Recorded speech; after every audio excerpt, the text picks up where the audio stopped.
দীর্ঘ ৩ বছর ধরে বেহাল আইসিডিএস কেন্দ্র ভেঙে গিয়েছে অ্যাসবেস্টসের ছাউনি। কেন্দ্রের মধ্যে প্রবেশ করে বৃষ্টির জল, সূর্যের আলো, এক কথায় ভাঙাচোরা খোলা আকাশের মধ্যেই হচ্ছে ছোট্ট খুদেদের পড়াশোনা থেকে রান্নাবান্না। এলাকাবাসী থেকে কেন্দ্রের শিক্ষিকার অভিযোগ, একাধিকবার ব্লক প্রশাসনকে বিষয়টি জানানো হলেও মিলেছে শুধু আশ্বাস, কাজের কাজ কিছুই হয়নি। এমনই ঘটনা পশ্চিম মেদিনীপুর জেলার দাসপুর ১ নম্বর ব্লকের নন্দনপুর ২ গ্রাম পঞ্চায়েতের ধর্মা ১৫৬ নম্বর দক্ষিণ পাড়ার আইসিডিএস কেন্দ্রের।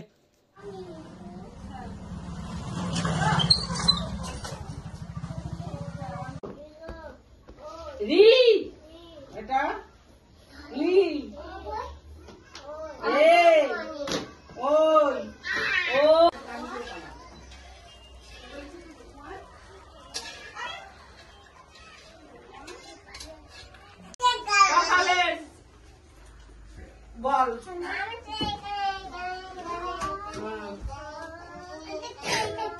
এটা ছ না এটা দ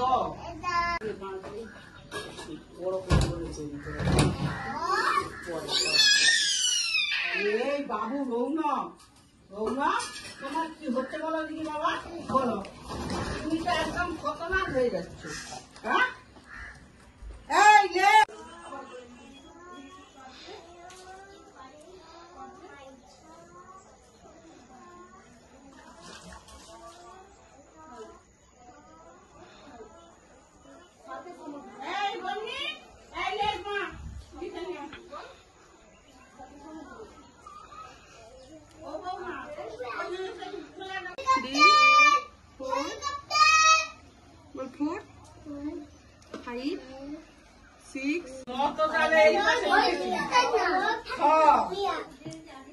আপনাদের এখানে যে আইসিডিএস বেহাল অবস্থায় রয়েছে, খোলা জায়গায় রান্না হচ্ছে, যে কোনো মুহূর্তে তো অসুস্থ হতে পারে ছাত্র।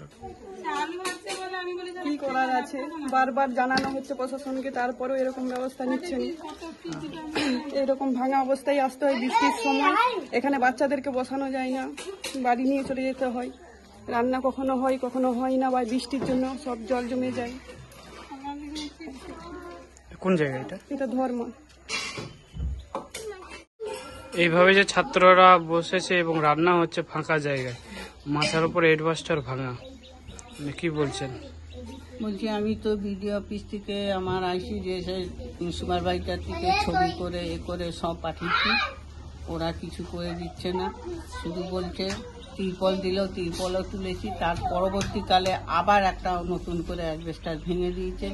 বৃষ্টি এখানে ঘর কোঠার ভিতরে জমা হয়ে যাচ্ছে, জল জমা করে জল ফেলে দিয়ে আমরা মুছে বাচ্চার দিকে নিয়ে বসে খাবার রান্না করছি, পড়াচ্ছি, দিচ্ছি, সবই করছি।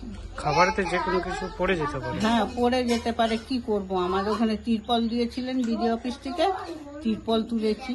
সে তিরপলকেও ঝড়ে রাখছে না, সেটা তুলে দিচ্ছে। এটা কোন জায়গা? এটা ধর্মা ডিপাড়া। আপনি কি? আমি অঙ্গনওয়াড়ি কর্মী, নাম? ময়নারানী দোলই।